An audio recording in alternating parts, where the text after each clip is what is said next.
sa lahat, sa pulso ng ilang kabataan sa Sampaloc, Maynila, ang saglit pa o boteng may lamang gasolina. Nagliyab tuloy ang isang bahagi ng kalsada. Ang ugat ng gulong yan, ihahatid namin maya-maya lang. Ngayong ikalabing-siyam na araw ng Disyembre taong 2024.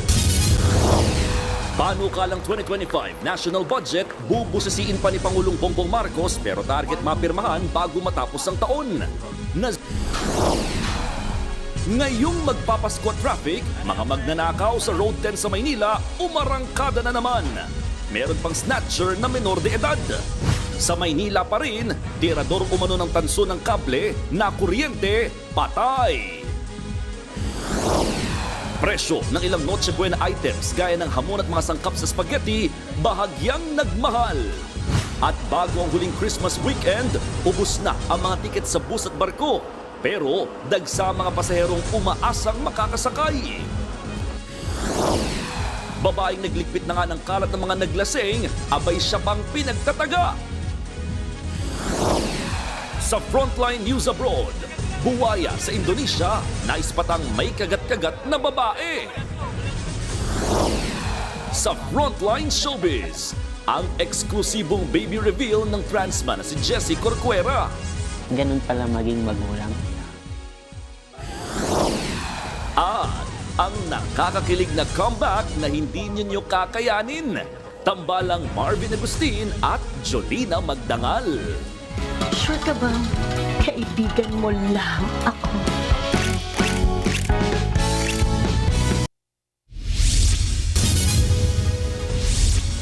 Sa pool sa CCTV ang rambulan ng ilang kabataan sa Sampaloc, Maynila. May naghagis pa ng molotov o boteng may lamang gasolina. Mga dayo lang din daw mga sangkot sa rambol na galing pa ng simbang gabi. Nasa frontline ng balitang yan si Mon Gualvez.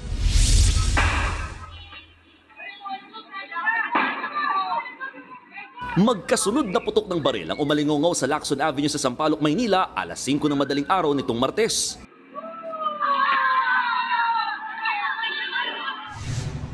Galing yan sa bitbit na paltik o homemade gun ng mga kabataang ito.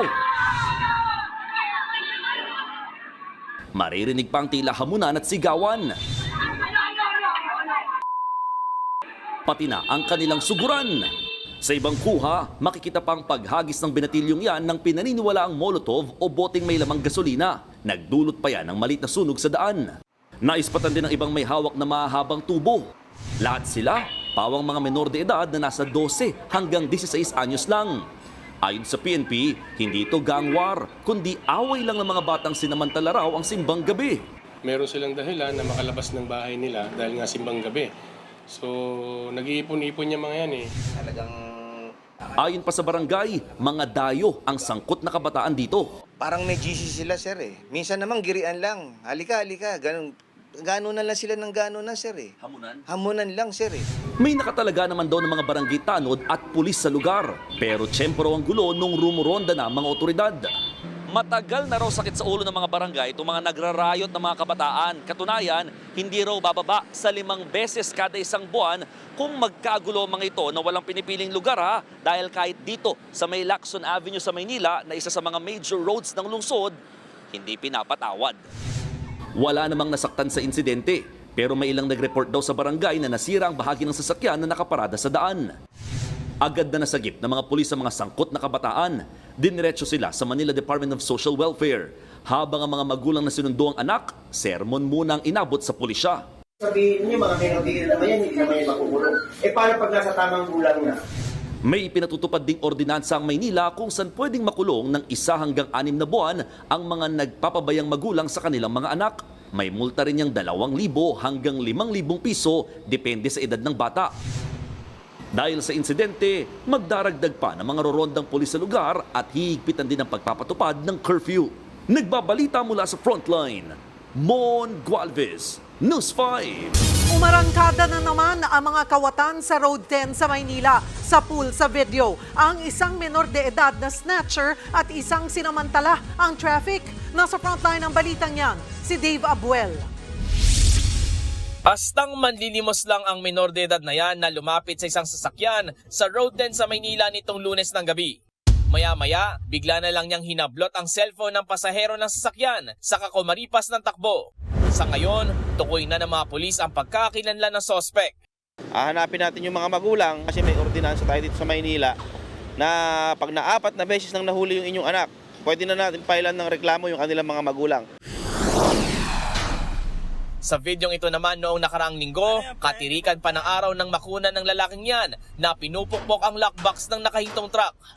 Pabiro pa siyang sinitan ng kumukuha ng video. Yung sinisira, dapat hiramin nyo yung susi. Hindi na nakunan ng video kung nabuksan ba at may nanakaw sa box ng truck dahil umabante na ang uploader.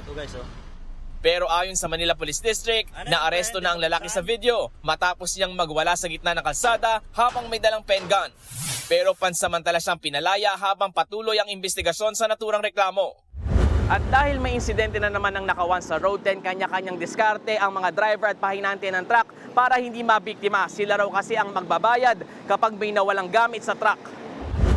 Si Jasper, sa mismong likod na ng truckhead, nagbabantay kapag dumaraan sila ng Road 10. Minsan na raw silang nanakawan ng kable. Mahal po yun eh. Nasa ano po yun, sa 18,000. Kakatas po ng amo namin yan sa sahod namin. Ang driver naman na si Jomark, nakahanda lagi ang pamalong panakot niya sa mga magtatangka magnakaw. Parang anong sakali na ambalusin namin sila eh. Bilang aksyon naman, mas pinaigting na ng MPD ang pagbabantay sa lugar. Nagbabalita mula sa frontline, Dave Abuel, News 5. Nabasag ang pangalang isang binata sa Cebu City matapos suntukin ang kapwa binatilyo sa labas ng bar.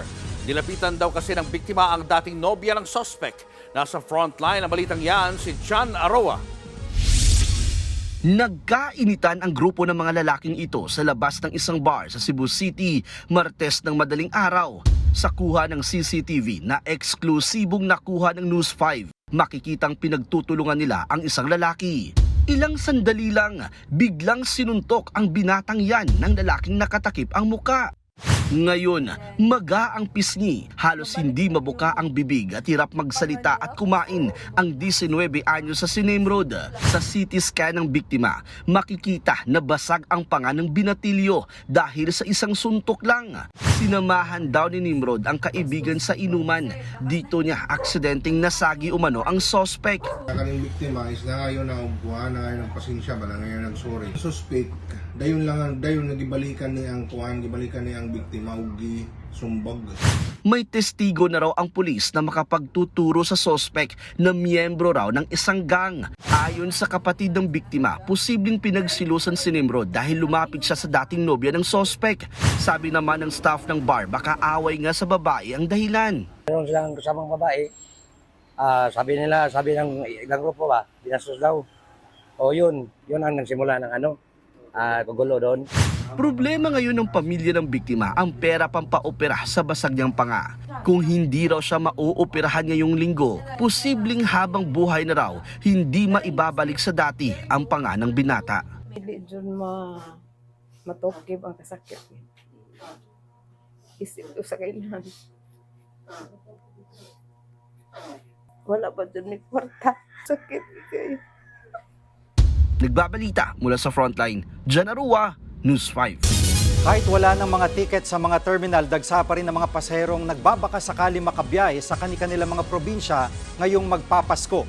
At silipin natin ang sitwasyon sa PTEX. Nasa frontline balitang yan, si Gerard de la Peña. Gerard, gaano karami ng mga pasahero dyan at may chance ba silang makasakay?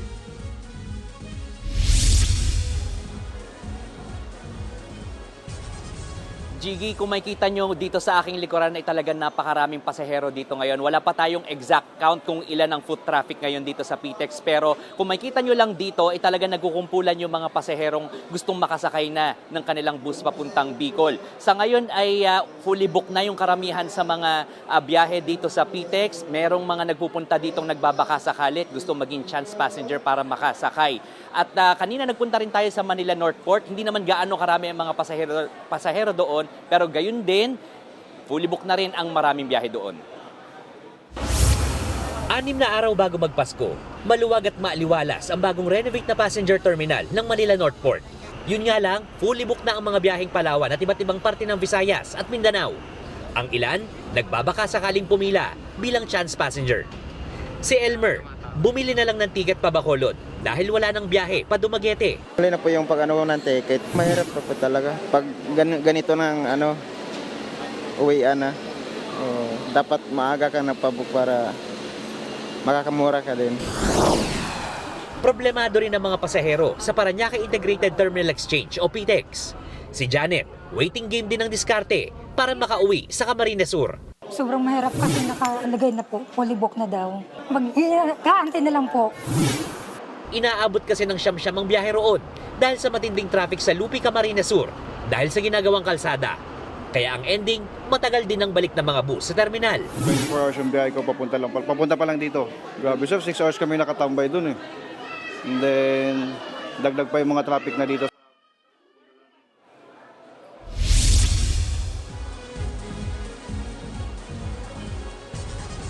Gigi, nagpadala na raw ang DPWH ng mga standby na mga traffic enforcer doon sa Lupi para masigurong maganda yung daloy ng trapiko doon at agad na makabalik yung mga bus dito sa PTEX. Nakakuha rin tayo ng impormasyon na may mga standby buses naman dito at nagdagdag na rin ng biyahe yung mga bus operator dito papunta sa Bicol at iba't ibang bahagi ng Visayas at Mindanao. Gigi. Doon sa sitwasyon ng traffic, ganun pa rin kabagal ang sitwasyon doon sa may area ng Camsur, Gerard?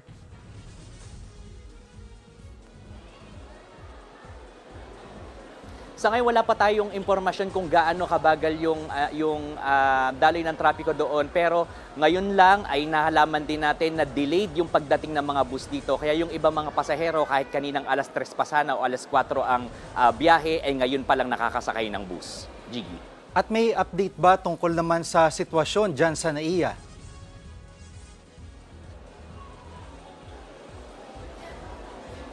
Gigi, alam mo, sumilip tayo kanina dyan sa NAIA at napag-alaman natin na higit 150,000 a day na ang volume ng mga pasahero dyan, na mas mataas na mahigit 20,000 passengers a day kumpara doon sa 130,000 na volume kapag hindi peak season.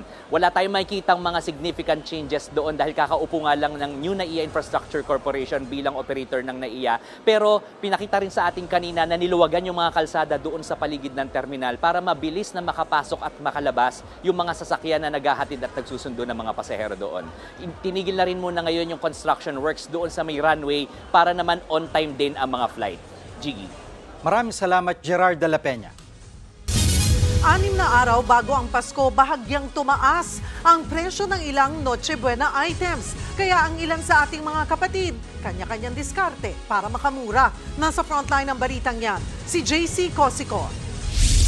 Hindi mawawala sa Noche Buena ang hamon, queso de bola, spaghetti at fruit salad. Yun nga lang, mukhang mapapalaban ng ating bulsa lalo't bahagyang tumaas ang presyo ng ilang bilihin. Ayon sa Department of Trade and Industry, nagmahal ng hanggang 5% ng ilang Noche Buena items. Ibig sabihin yan, kung ibabase sa DTI Price Guide, ang 1 kilo ng hamon naglalaro ang presyo sa 339 hanggang 650 pesos depende sa klase at brand. 110 pesos naman ang pasta at hanggang 103 pesos ang spaghetti sauce. 90 to 91 pesos naman ang 822 grams ng fruit cocktail at hanggang 445 pesos ang presyo kada kalahating kilo ng queso de bola. Kaya ang diskarte ng ilan, bumili ng mas murang tipid pack. Kasi yung maliles ko dyan, sa ganyan, bibili ko ng ibang ingredients. Kahit ng bawang, mantika, onting bansahog, sa spaghetti.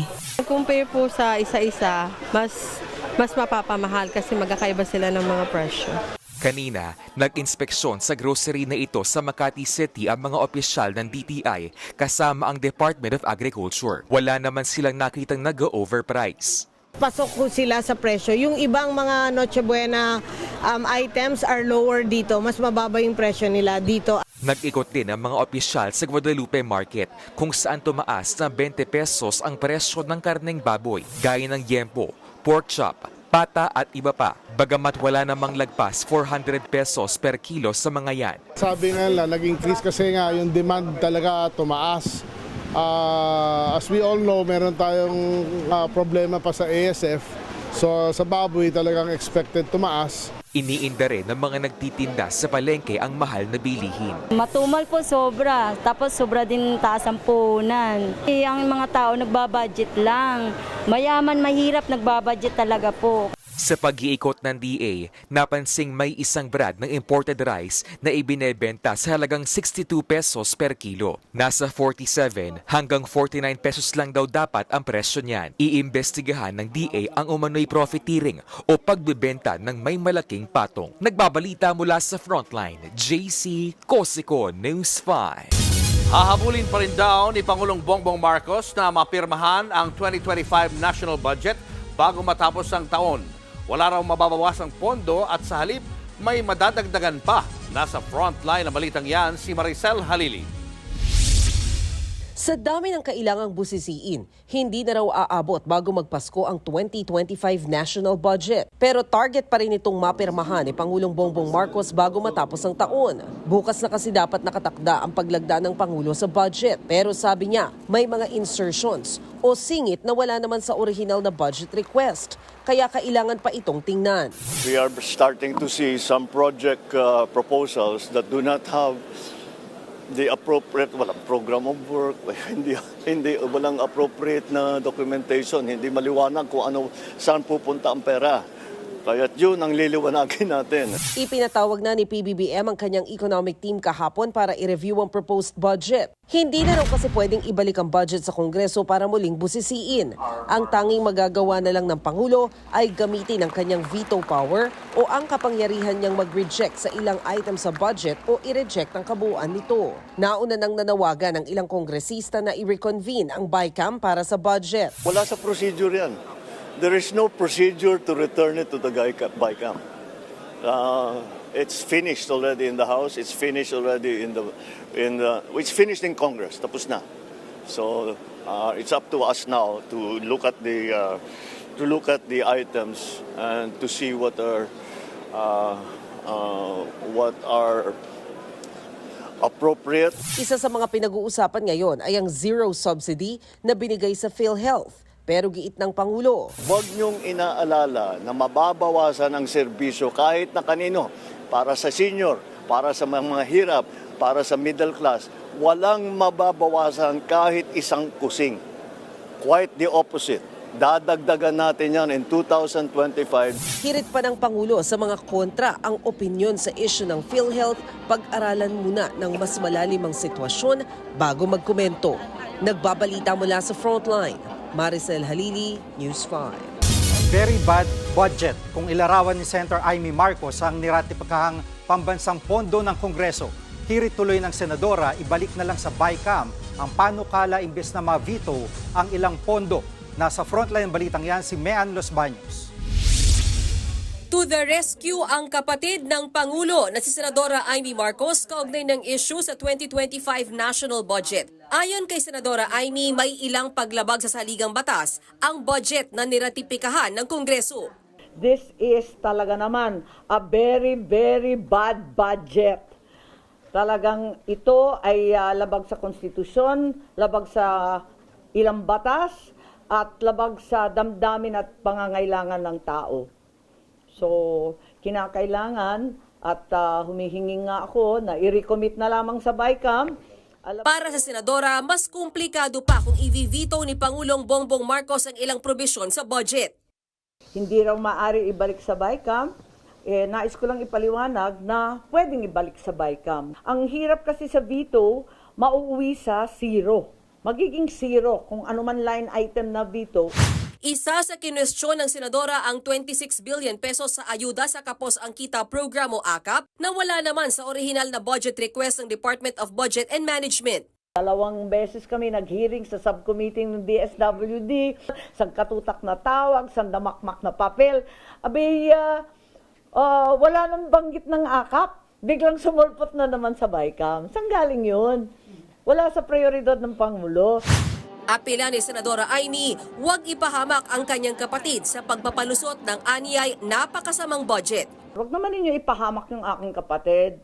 Huwag naman ninyo ipapasok at pipilitin na pirmahan yung alanganin. Ako rin ay nakikisuyo sa DBM na huwag tayo mauwi sa sistema ng FLR, yung mahiwagang for later release na talagang palakasan.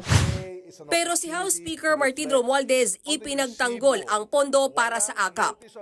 Ayuda is not charity, it is justice. Sa mga kontra sa ayuda, handang ipakita ng administrasyong ito kung saan napunta ang bawat sentimong inilaan para rito. Ang mga may hawak ng pondo, ang mga departamento tulad ng DSWD, DOLE at DOH, sila ang nagpapatakbo ng mga programa, hindi ang Kongreso. Walang pinangalanan pero may pasaring si Romualdez sa mga bumabatikos sa AKAP. Lahat ng programa ito may totoong benepisyaryo, may totoong resibo. Walang notice of disallowance mula sa Commission on Audit. Sa investigasyon naman ng Kamara, naungkat ang higit 73 million pesos na confidential funds ni Vice President Sara Duterte na inisyuhan ng Notice of Disallowance ng COA dahil sa mga umano'y irregularidad. Dito rin nabisto ang libo-libong resibo ng confidential funds na walang record sa Philippine Statistics Authority. Nagbabalita mula sa Frontline, Mean Los Baños, News 5.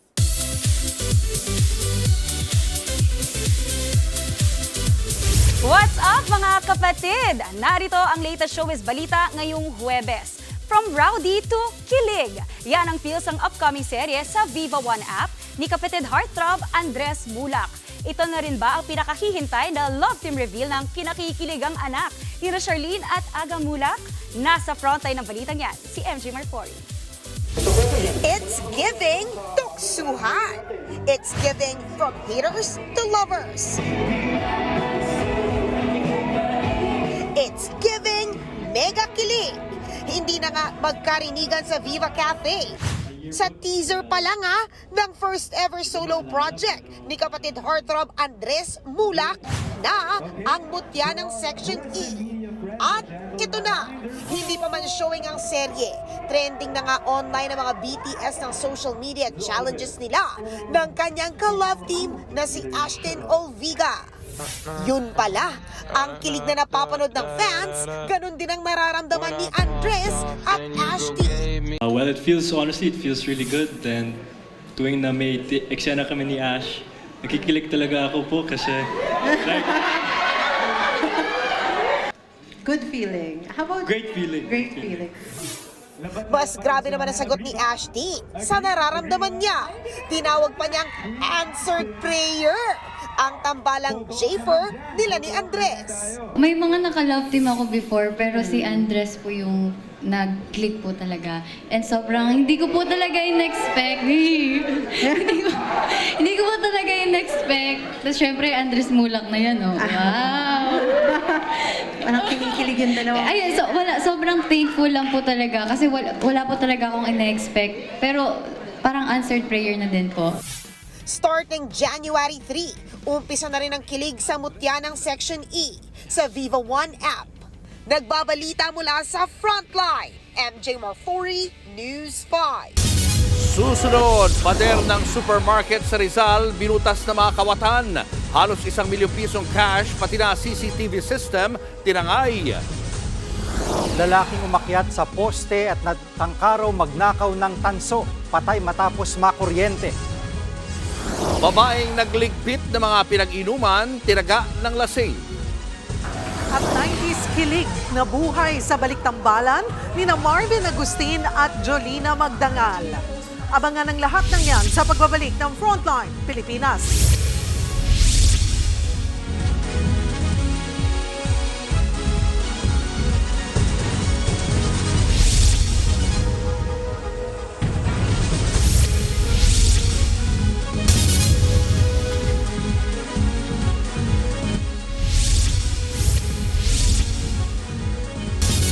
Nakuryente at nahulog ang isang lalaking umakyat ng poste sa Isla Puting Bato sa Maynila.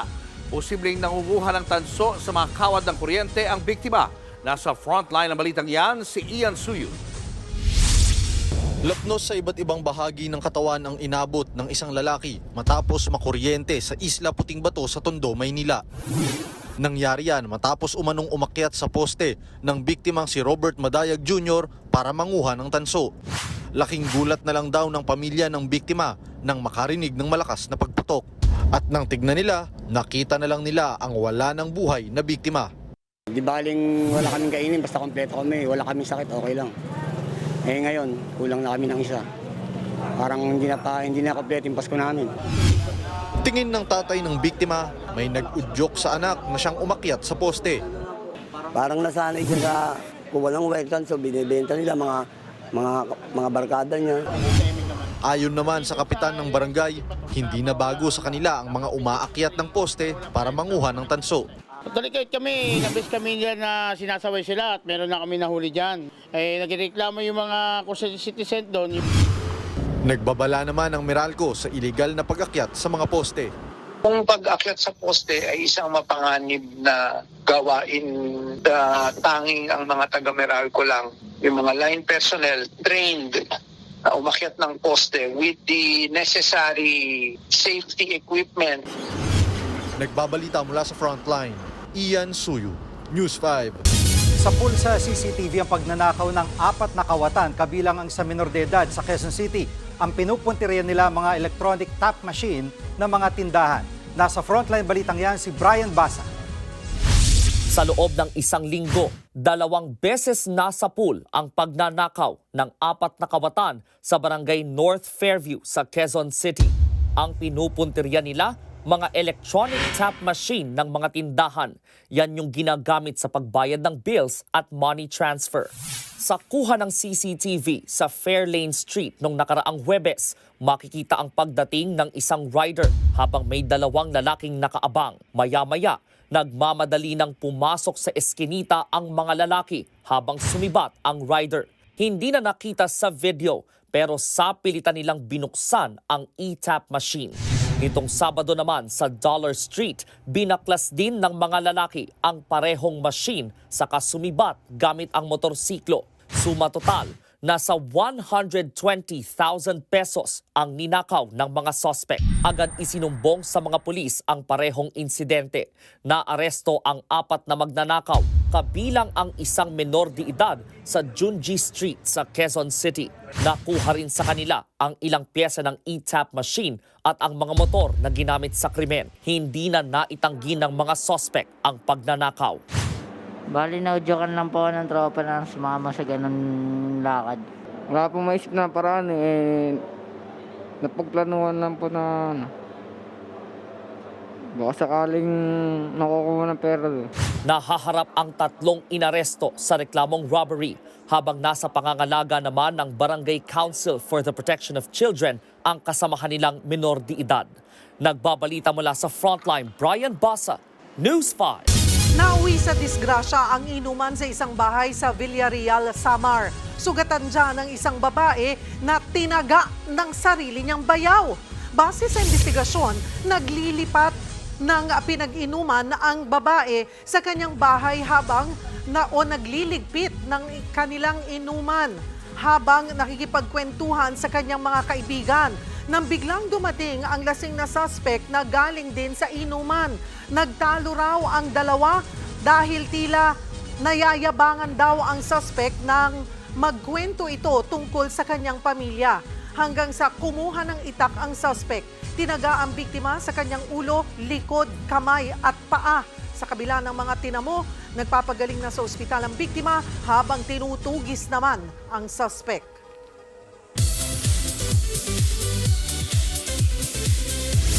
That 90s kilig is back sa baliktambalan ni na Marvin Agustin at Jolina Magdangal. Ang Marjo reunited on screen after 25 years sa pelikulang XX Lovers. Nasa frontline ng balitang yan, si MJ Marfori. Mapapatsuva-chuchu ka talaga.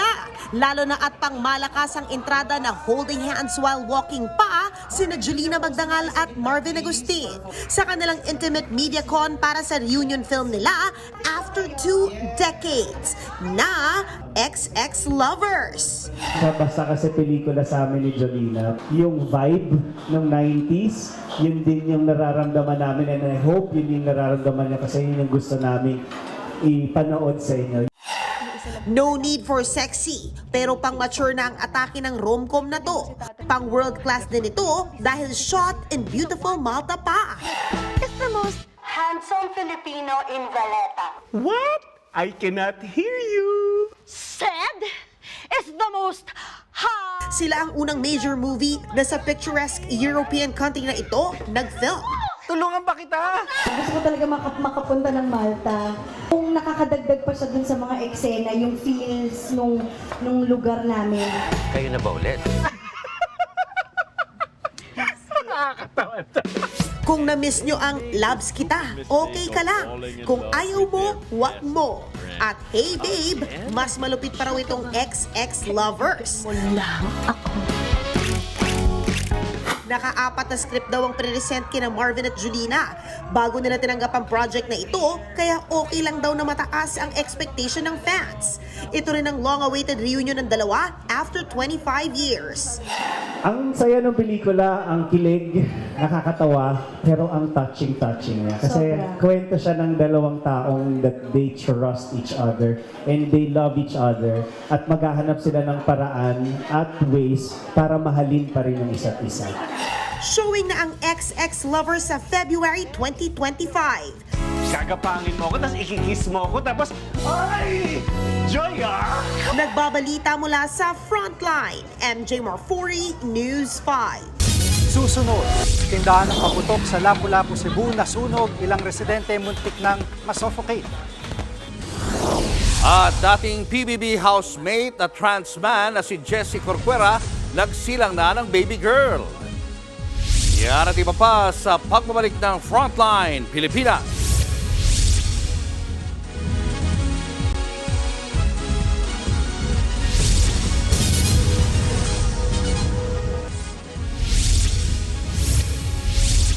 Binutas sa mga kawatan ang pader ng isang supermarket sa Rizal. Tinangay nilang halos 1 milyong piso pati ang CCTV ng establishmento. Nasa Frontline balitang yan si Ian Suyu, exclusive. Wasak ang pader ng supermarket na ito sa Hala-Hala, Rizal. Diyan lumusot ang grupo ng mga magnanakaw na nanloob sa establishmento noong Martes ng gabi.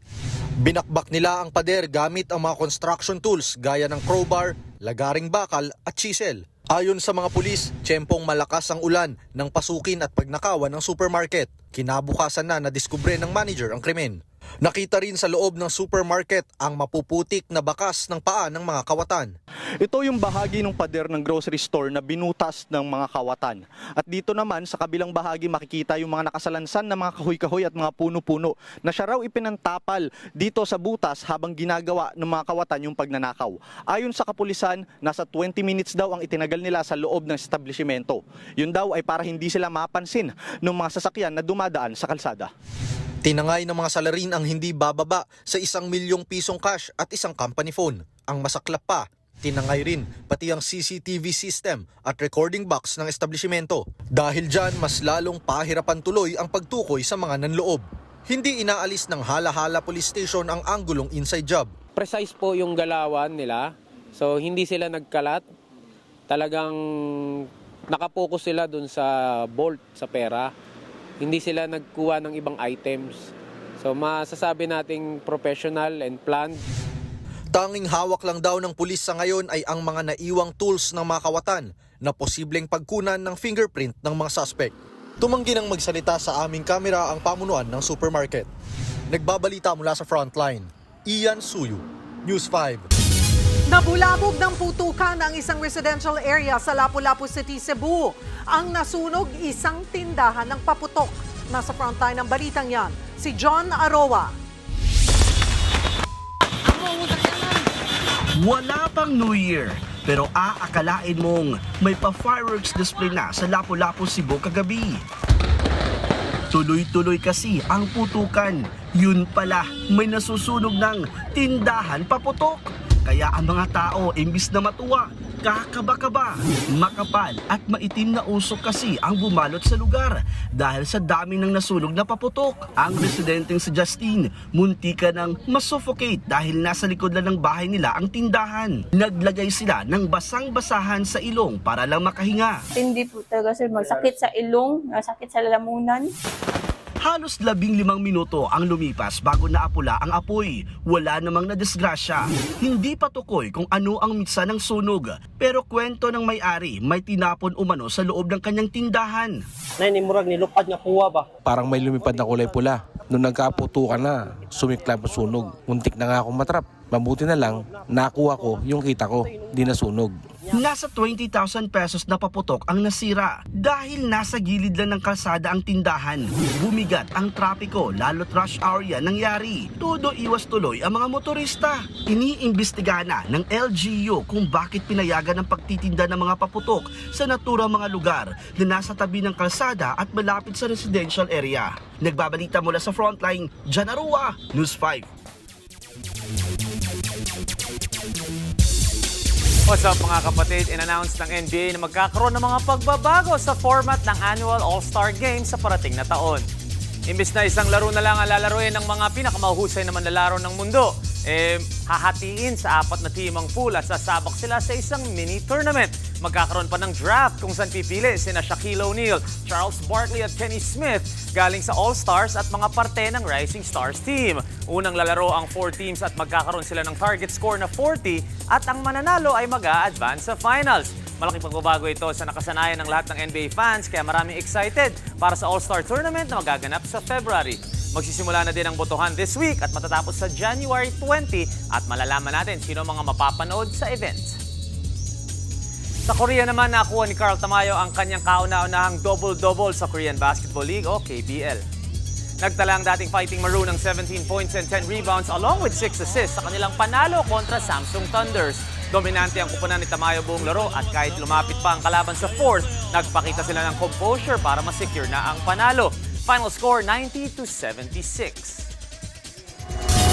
Susunod, rekomendasyong kasuhan. Si dating Pangulong Duterte at iba pa, ipinauubaya na ni Pangulong Marcos sa DOJ. Tutok lang mga kapatid, magbabalik pa ang Frontline Pilipinas.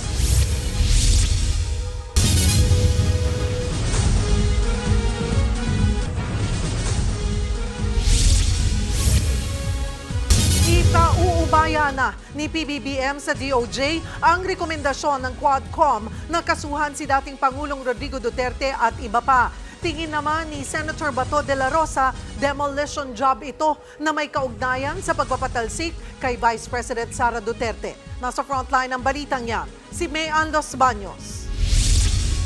Ibibigay na ni Pangulong Bongbong Marcos sa kamay ng Department of Justice ang rekomendasyon ng House Quadcom na kasong crime against humanity laban kay dating Pangulong Duterte, Senador Bato de la Rosa, Senador Bongo at iba pa kaugnay ng drug war. The DOJ will look at it and see if there are it is time to file cases, what cases to file, how to produce the evidence that we will need to actually build the case up. So titignan pa yan. Si Senator De La Rosa hindi na nagulat sa rekomendasyon ng Kamara. They're moving heaven and earth talaga to make life difficult for us. Yun naman talaga yung gawin nila, kanilang pakay. Talagang i-demolish ang Duterte at kanyang mga kaalyado. Sige lang, harapin natin yan pag pag-i-file na ng DOJ yung kaso na yan. Harapin natin yan.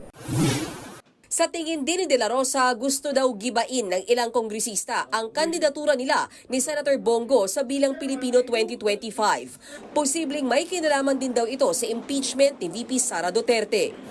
Kapag kaming dalawa ni Senator Bongo ay hindi mananalo next year dahil na-demolish kami, ang gusto ngayon, wala nang harang dito sa Senado sa impeachment nila na gagawin kay VP Sara. So yun na, tuloy-tuloy na kanila ng mundo. Nagtataka naman daw si Senator Bongo sa Quadcom dahil una na nitong sinabi na huwag idamay ang walang kinalaman. Pero tila lahat daw ng nabanggit sa hearing kahit sabi-sabi at walang katibayan, dinamay na raw sa rekomendasyong kasuhan. Tulad ni De La Rosa, haharapin din daw ni Senator Go ang alegasyon pag naisampay ito sa korte. Ayon naman sa anak ng dating Pangulo na si Davao Congressman Paulo Duterte, kung talagang seryoso ang Kamara na imbestigahan ang paglaganap ng iligal na droga sa bansa, dapat simulan nila sa watchlist ng PIDEA noong Duterte administration. Kasama raw sa nasabing listahan ng ilang kaanak ng mga mambabatas. Lilinisin din daw niya ang kanyang pangalan dahil kumpiyansa raw si Duterte na lalabas na walang basya ng mga akusasyon laban sa kanya. Ayon naman sa DOJ, pag-aaralan nila ang rekomendasyon ng Quadcom. Maging si dating Pangulong Duterte, posible raw ipasabpina. Iko-consolidate po natin yan kasama nung bagong committee report ng Quadcom.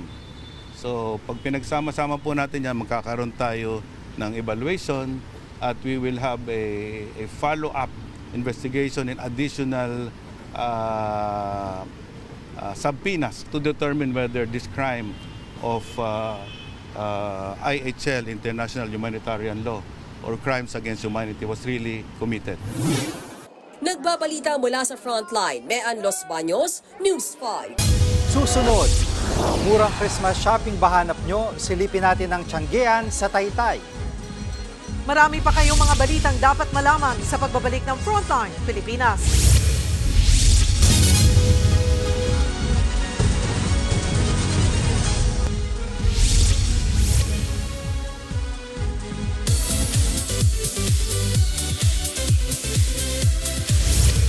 Nanganak na ang dating PBB housemate at trans man na si Jessie Corcuera.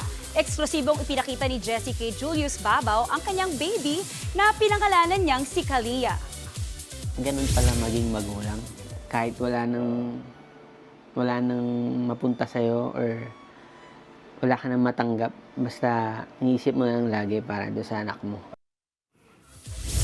Naging kontrobersyal si Jessie nang ipakita niya sa publiko ang kanyang transition sa pagiging trans man.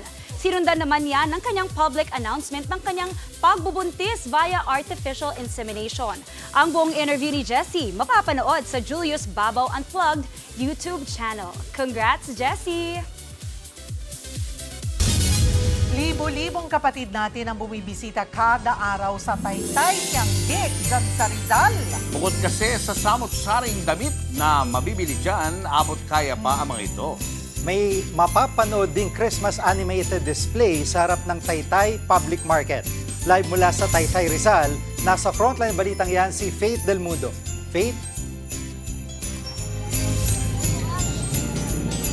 Julius, Jiggy, Cheryl, no? Talaga naman, ramdam na ramdaman yung Pasko dito. At kung abot kayang pamasko ang hinahanap ng mga kapatid natin at yung pang-OOTD, abay dito na yung perfect place to be.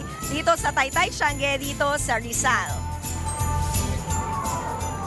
Kahit siksikan at traffic, marami pa rin ang dumadagsa dito sa Taytay, Tiangge na tinataguri ang Garment Capital of the Philippines. Ayon sa LGU, tinatayang nasa 10,000 ang bilang ng tao araw-araw ang dumadayo rito. Halos 30 Tiangge centers ang pwedeng bisitahin dito na merong 6,000 stalls. Samot-saring damit ang mabibili sa Tiangge sa abot kayang halaga.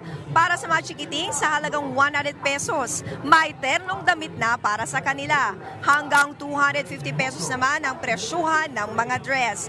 Ang ibang dress naman na pwedeng pang Christmas party, mabibili nyo ng halagang 350 pesos. Kung pambahay naman ang hanap, sakto na ang 80 pesos ninyo. Makakabili rin dito ng mga sapatos sa halagang 350 pesos. Sa mga naghahanap naman ng masusuot sa pagsalubong ngayong bagong taon, hindi rin mawawala ang mga damit na sakto sa 2025 Color of the Year na Mocha Mousse. Kung maramihan naman ang bibili nyo, galante ang mga kapatid nating nagtitinda dito sa pagbigay ng discount. After shopping, pwede pang mag-relax at manood ng Christmas animated display na may temang Fiesta Carnival. Dito yan sa harap ng Taytay Public Market. At syempre, huwag kalimutang mag-selfie sa 30 feet Christmas tree na gawa sa mga recycled materials. Julius, Jiggy, Cheryl, no? Matutunghayan nyo nga ang Christmas on display dito simula nga yan, 6 p.m. hanggang 9:45 ng gabi araw-araw at hanggang January 5. Samantala, yung mga stalls naman dito, yung mga Tiangge, hanggang 8 p.m. Pero dahil nga sa dagsa ng dami ng tao, ini-extend nila yung kanilang oras. At ano pa ang hinihintay nyo sa mga magpaplano, mga kabuong pamilya at buong barkada, pwede nyo nang ayain dito sa Taytay Rizal. Balik sa inyo. Maraming salamat, Faith Del Mundo.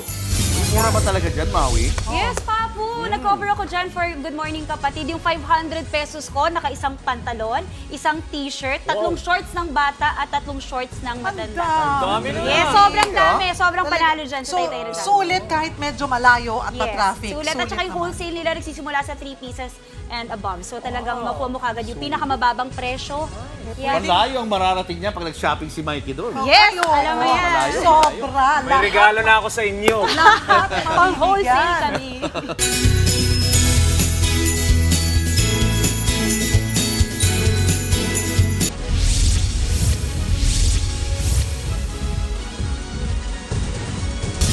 Mga pari ang naghain ng ikatlong impeachment complaint laban kay Vice President Sara Duterte. Moral obligation na raw ang alisin sa opisina si VP Sara. Nasa frontline balitang yan si Marian Enriquez. Mga pari mula sa Diocese of Novaliches, Order of Carmelites at Congregation of Mission. Meron ding mga non-government organization at grupo ng mga abogado. Sila ang mga complainant sa ikatlong impeachment complaint na inihain sa Kamara laban kay Vice President Sara Duterte. Inendorso ito ni Assistant Minority Leader at Camarines Sur Representative Gabriel Bordado Jr. at Deputy Minority Leader Lex Anthony Cris Colada. Tulad ng dalawang naunang impeachment complaints, culpable violation of the Constitution at betrayal of public trust ang mga pangunahing grounds for impeachment na binigyang diin sa bagong reklamo dahil yan sa umunoy plunder at malversation mula sa maanumalyang paggasta ng confidential funds ng Office of the Vice President at DepEd. Iginiit din nilang nagkaroon umano ng panunuhol sa mga opisyal ng DepEd. Matatanda ang isiniwalat ng ilang DepEd officials na nakatanggap sila ng mga envelope na may lamang 12,000 pesos hanggang 50,000 pesos na cash. Galing daw yan sa opisina noon ng kalihim. Illegal din daw ang disbursement o paggamit ng pondo ng bise. The legal and constitutional obligation of the members of the House of Representatives to impeach and for the Senate to remove from office the sitting Vice President of the Republic of the Philippines. It has now become their moral obligation to do so. We believe VP Sara committed something illegal and something immoral against the Filipino people. Ayon kay House Secretary General Reginald Velasco, i-verify na ng kanilang opisina itong ikatlong impeachment complaint at oras na matapos ay saka ipapasa sa opisina ng House Speaker, kasama ang naunang dalawang reklamo. Sa January 13 pa magbabalik sesyon ang Kongreso. Oras na matanggap ni House Speaker Martin Romualdez ang mga impeachment complaint, meron silang 10 session days para isama ito sa order of business at saka ire-refer sa Justice Committee. Nagbabalita mula sa Frontline, Marian Enriquez, News 5. Malayo pa raw ang posibilidad na mabibigyan ng clemency si Mary Jane Veloso ayon mismo kay Pangulong Bongbong Marcos. Sabi naman ng Department of Justice, hindi pwedeng madaliin ito. Nasa frontline ng balitang niya, si Camille Samonte. Kaya po, pinapanawagan po. Nagtipon-tipon ang iba't ibang grupo sa Baclaran Church para ipanawagan at mangalap ng pirma sa sinusulong nilang clemency para palayain si Mary Jane Veloso. Mismong si Mary Jane din ang nanindigang wala siyang kasalanan matapos makulong ng 14 na taon sa Indonesia dahil sa drug trafficking. Clemency, mapawalang sala. Mapawalang sala. Okay, bakit? Okay, sige. Kasi wala akong kasalanan. Pati ang non-government organization na Kabarbumi na tumulong kay Mary Jane habang nasa kulungan siya, ganyan din ang panawagan. It's not only clemency but make sure the case of the human trafficking will be continue and implement because she is a victim of the human trafficking. She's not drug trafficker. Pero kay Pangulong Bongbong Marcos na nanggaling, kailangan munang pag-aralan yan. Malayo pa tayo doon. We still have to have a look at really what her status is, and we will leave it to the legal judgment of our legal experts to determine whether the provision of clemency is appropriate. Wala namang condition ang binigay ng Indonesia, so it's really up to us. Sabi naman ng Department of Justice, hindi pwedeng madaliin ang pagbibigay ng clemency dahil dadaan pa ito sa Board of Pardons and Parole. Kailangan po magkaroon ng rekomendasyon ang Board of Pardons and Parole na i-elevate po sa ating Pangulo bago po siya makapag-grant ng executive clemency or pardon. Matagal na proseso po yan. Kung hindi man mabigyan ng clemency, pag-aaralan din ng Department of Justice kung kwalipikado si Mary Jane na makakuha ng Good Conduct Time Allowance o GCTA. Sa Revised Implementing Rules and Regulations ng GCTA Law, lahat ng persons deprived of liberty, maging ang mga convicted ng heinous crimes, ay pwede nang mapasama sa GCTA. Sa ngayon, 2 buwan muna si Mary Jane sa Reception and Diagnostic Center ng Correctional Institution for Women. Dadaan siya sa diagnostic evaluation at initial security classification bago ilipat sa maximum security. Nagbabalita mula sa Frontline, Camille Samonte, News 5. Sinapubliko na ng Bangko Sentral ng Pilipinas ang kompletong set ng polymer banknotes. Bukod sa 1,000 piso, meron na ring polymer ang mga denomination na 500, 100 at 50 piso. Nasa frontline ng balitang yan si Ria Fernandez. Thank you, Governor Remolona. Pinangunahan ni Bangko Sentral ng Pilipinas Governor Eni Remolona Jr. ang presentasyon ng kompletong set ng polymer banknotes sa Malacanang kanina. Tulad ng inilabas na 1,000 pesos noong 2022, gawa rin sa plastic ang mga bagong 500, 150 pesos. Ayon sa BSP, smarter, cleaner at stronger ang naturang banknotes. May advanced features din daw ang mga polymer banknotes na laban sa counterfeiting at hindi basta-basta mapepeke. Mas mababa rin daw ang carbon footprint ng mga ito kumpara sa papel na pera. Mas mababa rin ang kinakailangang energy at resources sa pagpaproduce ng mga ito. Makinis at non-absorptive din ang mga polymer banknotes kaya hindi basta kakapitan ng tubig, langis o dumi. Maging ang mga bacteria at virus ay hindi nakakasurvive ng matagal sa polymer. 2 to 5 times na mas matibay rin daw ang mga ito kumpara sa perang papel, kaya mas makatitipid ang pamahalaan sa produksyon. Tampok din sa mga ito ang mga katutubong hayop at halaman. Pinuri naman ng Pangulo ang proyektong ito ng BSP. The introduction of the first Philippine Polymer Banknote series reflects the progress we are making as a bagong Pilipinas, practical, innovative, and deeply meaningful. Pwede ng pang-aginaldo ang mga ito sa ilang lugar sa Greater Manila area. Pero sa unang bahagi pa ng susunod na taon, ipakakalat sa sirkulasyon sa iba't ibang rehiyon ang mga bagong pera. Magagamit pa rin naman daw ang mga perang papel na may lumang disenyo, tampok ang mga bayanit dating opisyal ng bansa. Nagbabalita mula sa Frontline, Ria Fernandez, News 5. 12 barko ng China ang namonitor sa Bao de Masinloc sa gitna ng routine maritime patrol ng Philippine Coast Guard at BIFAR. Bukod sa mga barko ng China Coast Guard, mayroon din daw nakita na maritime militia vessels at barko ng Chinese Navy sa loob at labas ng Bao de Masinloc. Wala namang sinabi ang PCG na hinaras ng mga ito mga Pinoy na mangingisda. Ayon kay PCG spokesperson for the West Philippine Sea, J. Tariela, na mahagi raw ang BRP Teresa Magbanwa at BRP Cabra ng food packs at groceries para sa 40 mangingisda roon. Nasunog ang isang dredger vessel sa bahagi ng Manila Bay. Sa kuha ng Philippine Coast Guard, kita na nabalot ng makapal at maitim na usok ang likuran ng nasunog na barko. Nagpadala ang PCG ng 2 barko para apulahin ang apoy. Wala namang napaulat na sugatan sa insidente. Iniimbestigahan pa ng Coast Guard kung ano ang pinagmulan ng apoy. Pinaplansya na ng Department of Agriculture na makapagbenta ng 29 pesos per kilong bigas sa mga kadiwa ng Pangulo kiosks. Ayon sa DA, ialok ang murang bigas sa mga miyembro ng 4Ps, senior citizens, solo parents at persons with disability. Target din ng DA na dagdagan pa ang kadiwa ng Pangulo kiosks para mas marami ang makinabang sa murang bigas.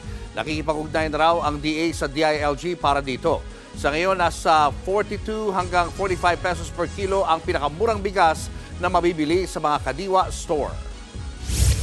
Nakausap ko na kahapon si Secretary John Vic Remulla, at basically kakausapin niya lahat ng mayor sa Metro Manila and mga karatig na mga lalawigan ng Metro Manila like Rizal, Laguna, Cavite, Pampanga hanggang Pampanga, Bulacan, para makausapin na lahat ng mga markets, mga palengke na lalagyan na ng kadiwa ng Pangulo booth, Rice for All. Walang kawala sa buy-bust ang isang babaeng nagtutulak umano ng droga sa kanila mismong bahay sa Quezon City.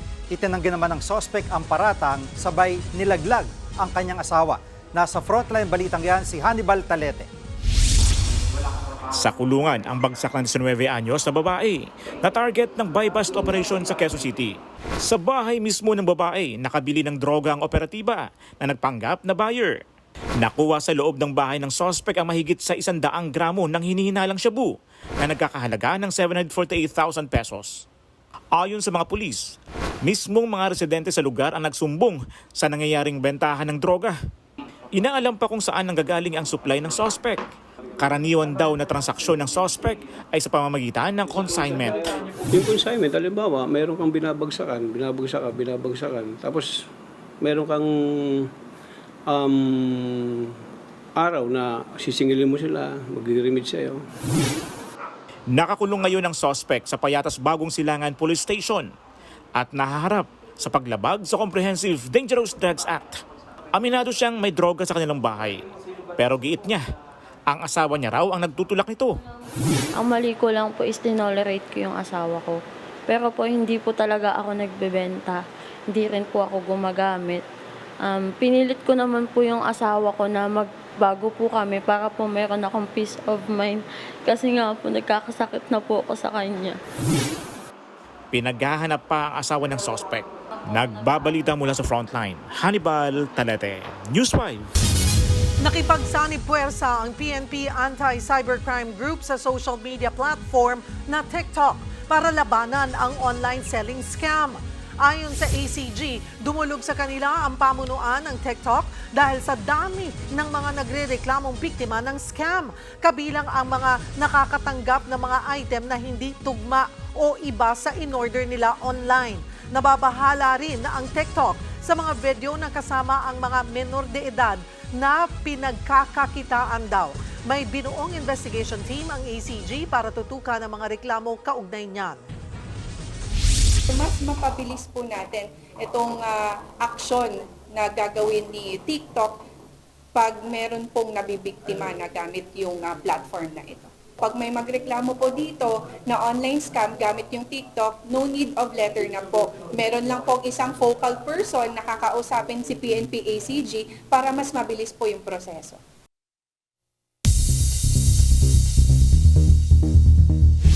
Hindi bababa sa 13 ang nasawi matapos lumubog ang ferry na sinalpok ng speedboat sa India. Makikitang humaharurot ang speedboat na yan sa dagat na sakop ng Mumbai. Test drive daw yan ng Navy. Pero maya-maya lang, bigla na lang nitong nabangga ang bumabiyahing ferry. At sa lakas ng impact, lumubog ang ferry. 100 pasahero ang na-rescue. Base sa investigasyon, nagkaroon ng engine failure ang speedboat. Maharap naman sa kaukulang reklamo ang nasa likod ng test drive ng speedboat.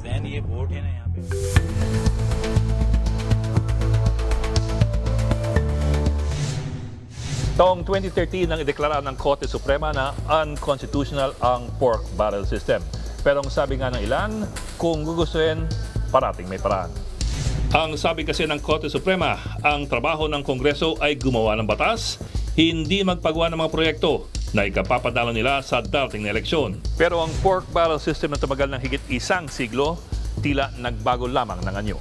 Ang ayuda para sa Kapos ang Kita Program or AKAP na wala naman sa budget proposal, siningit ng Kongreso sa halagang 39 billion pesos sa House version ng 2025 budget. Ganyan din naman ang nangyari noong nakaraang taon. Sa totoo lang, ang AKAP ay hawak ng DSWD at hindi ng Kongreso.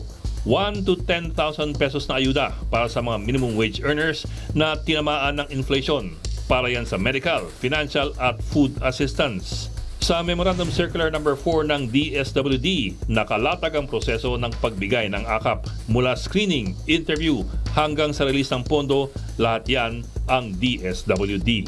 Giit ni DSWD Secretary Rex Gatchalian, walang kinalaman ang mga congressman sa AKAP. Sabi pa ng DSWD, hindi papayagan ng mga politiko na pumapel sa distribusyon ng AKAP. Pero kung titignan mo ang mga distribusyon ng AKAP sa nakaraang 6 na buwan, sentrong-sentro ang mga congressmen sa pag-distribute ng AKAP. Mula Metro Manila hanggang Bataan, hanggang Bicol, hanggang Surigao.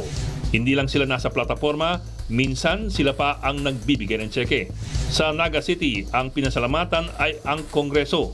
Noong Setyembre, 180 congressman ang nagtungo naman sa Davao City para magpamudmod ng ayuda na nagkakalaga ng higit 1 bilyong piso. Kaya naman nagtampo ang mga senador dahil sinolo ng Kongreso ang AKAP. Noong nakaraang buwan, ang desisyon ng Senate Finance Committee, buwagin na lamang ang buong AKAP program. Giit ni Senadora Amy Marcos, wala ito sa prioridad ng administrasyon. Pero kung tutusin, may sariling ayuda system na ginagamit ang Senado. Ang AICS, Assistance for Individuals in Crisis Situations, hawak din ng DSWD. At gaya ng AKAP, sistema rin ito ng ayuda, pero hindi kailangan na indigent ang benepisyaryo. Ang sistemang ito, panahon pa ni dating Pangulong Duterte. Noong 2023, 40 billion ang pinamahaging AICS sa mga napili ng DSWD. 34 billion itong 2024 at 35 billion dapat sa susunod na taon. At gaya ng AKAP, DSWD lamang dapat ang magpapatupad nito. Pero kung titingnan mo ang mga lumabas sa mga website at pahayagan, ang pinapasalamatan sa distribusyon ng AICS ay ilang senador. Sa unang tingin, parang ang mga senador na ito ang pinanggalingan mismo ng pondo at tumulong lamang ang DSWD. Kaya kung magrereklamo ang Senado sa AKAP, maaaring magreklamo naman ang Kongreso sa AICS. Sa huli, nagkasundo ang dalawa sa BICAM. Ang AKAP, inaprubahan sa halagang 26 billion pesos para sa taong 2025. Pero may hatian na ito, ayon kay Senadora Grace Poe. 21 billion pesos para sa mga congressman at 5 billion naman para sa mga senador. Happy ang lahat. Pero happy naman kaya ang nagsabi na hindi papayagan ng mga politikong mag-distribute ng ayuda.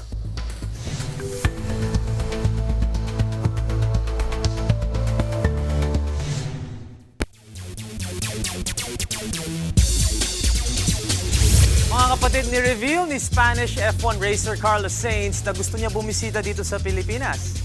Sinabi ito ni Sainz habang nagbubukas ng regalo na galing sa isang Pinoy fan. Ayon din sa racer, marami siyang kaibigan na andito at gusto niya ma-explore ang bansa. Huling lumaban si Sainz sa Formula 1 para sa Ferrari at nanalo na ng 4 na Formula 1 Grand Prix sa 10 season. Sa football naman, kinapos pa ang Philippine men's football team pagkatapos makascore ang Vietnam sa huling parte ng laro para itabla ang score 1-1 sa ASEAN Mitsubishi Electric Cup. Unang nakascore ang Pilipinas dahil sa left-footed goal ni Harvey Gayoso sa 68th minute. Malapit na masecure ng kupunan ng panalo lalo na dahil nagpakita sila ng matinding depensa. Pero bago pa matapos ang laro, nakascore pa nga si Doan Ngoc Tan para itabla ang score. Advance sa semis ang Vietnam na may 7 points habang may 4 points each ang Indonesia at Myanmar. At iyan ang mga pandiin ng Sports News today. It's your Sports Tito Mikey Reyes. Peace and love.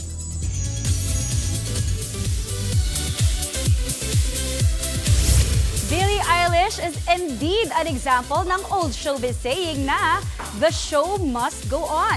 Ang singer-songwriter binato on stage habang nagpe-perform. Sa videong kumalat online, makikitang nakaupo sa stage si Billie habang kinakanta ang Oscar-winning track niyang What Was I Made For? Nang bigla na lang may lumipad na tila bracelet at tumama sa mukha ni Billie. Sa isa pang video, kita na napahinto ang singer at bahagyang sumimangot. Nagsigawan naman ng buang audience. Itinuloy naman ni Billie ang pagkanta sabay tapon sa ibinatong bracelet.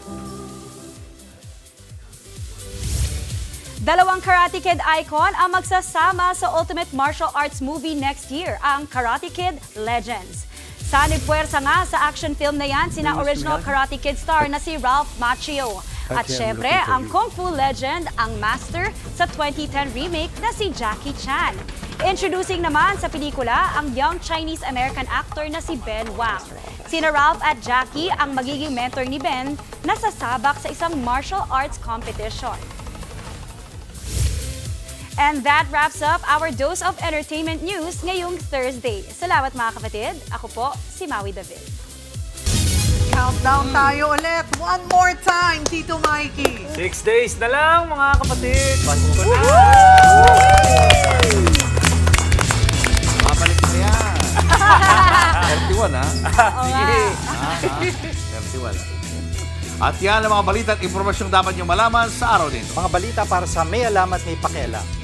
Kami ang inyong mga kasangga sa Frontline Pilipinas.